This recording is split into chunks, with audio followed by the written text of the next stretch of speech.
बिहार के शिक्षा मंत्री शब्दों के जादूगर हैं। ये हम नहीं कह रहे, ये एआईएमआईएम के विधायक और प्रदेश अध्यक्ष अख्तरुल इमाम ने कहा है। वहीं उन्होंने कहा कि आज हमने सदन में उर्दू बंगला टीईटी अभ्यर्थी और उर्दू विश्वविद्यालयों में उर्दू लाइब्रेरी में शिक्षक की बहाली और फंडिंग को लेकर हमने सदन में आवाज उठाई, जिसके बाद शिक्षा मंत्री ने बातों को गोलमोल कर दिया।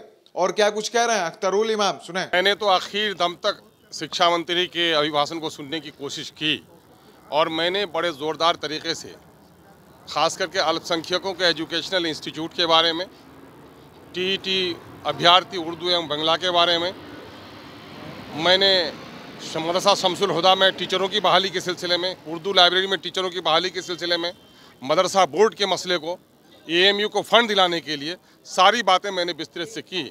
लेकिन चूँकि हमारे माननीय मंत्री शिक्षा विभाग, मैं तो नहीं कहूँगा कि शब्दों के बाजीगर हैं, लेकिन हाँ, शब्दों के जादूगर तो ज़रूर हैं वो।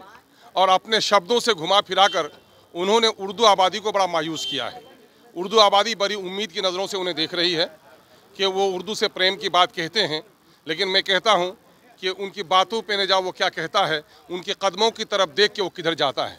मैं माननीय मंत्री को खबर देना चाहता हूँ कि आपके शब्दों से नहीं बल्कि आपके अमल से उर्दू की जनता फैसला करेगी कि उर्दू के बारे में आप क्या कर रहे हैं। बहरहाल अभी उर्दू के बारे में उन्होंने यकीन नहीं दिलाया है। उर्दू टीईटी शिक्षकों के ताल्लुक से उन्होंने मिलकर बात करने की यकीन दहानी कराई है। हम उस पर उम्मीद रखते हैं, फिर देखते हैं वो क्या करते हैं। नीति आयोग की रिपोर्ट में बिहार सबसे पीछे थी, लेकिन फिर भी शिक्षा मंत्री नहीं, नीति आयोग की रिपोर्ट में सबसे शर्मनाक बात यह है कि सिर्फ बिहार ही नहीं बल्कि बिहार के अंदर मजलिस इत्तेहादुल मुस्लिमीन जो सीमांचल की उस पट्टी के बारे में कहती है, किशनगंज और उसके करीब के ज़िले पूरे देश के अंदर में सबसे पिछड़े हैं, लेकिन उसके बारे में कोई पॉलिसी नहीं बन सकी। और इस वक्त यहाँ नीतीश कुमार जी की सरकार को तय करना चाहिए कि इन्होंने एनडीए का साथ इसलिए दिया था और इसलिए लिया था कि केंद्र में और राज्य में अगर एक सरकार होगी तो लोगों के मसाइल हल होंगे, बिहार का विकास होगा। लेकिन अगर बिहार का विकास न कर सके तो फिर केंद्र की सरकार और राज्य की सरकार के एक होने से कोई फ़ायदा नहीं है। लगता है संघर्ष के बगैर समस्याओं का समाधान नहीं होगा, ये दिखता है। तो आपने सुना किस तरीके से जो अख्तरुल इमाम है, जो एआईएमआईएम के विधायक भी हैं, उन्होंने कहा कि शिक्षा मंत्री शब्दों के बाजीगर तो नहीं लेकिन जादूगर जरूर हैं।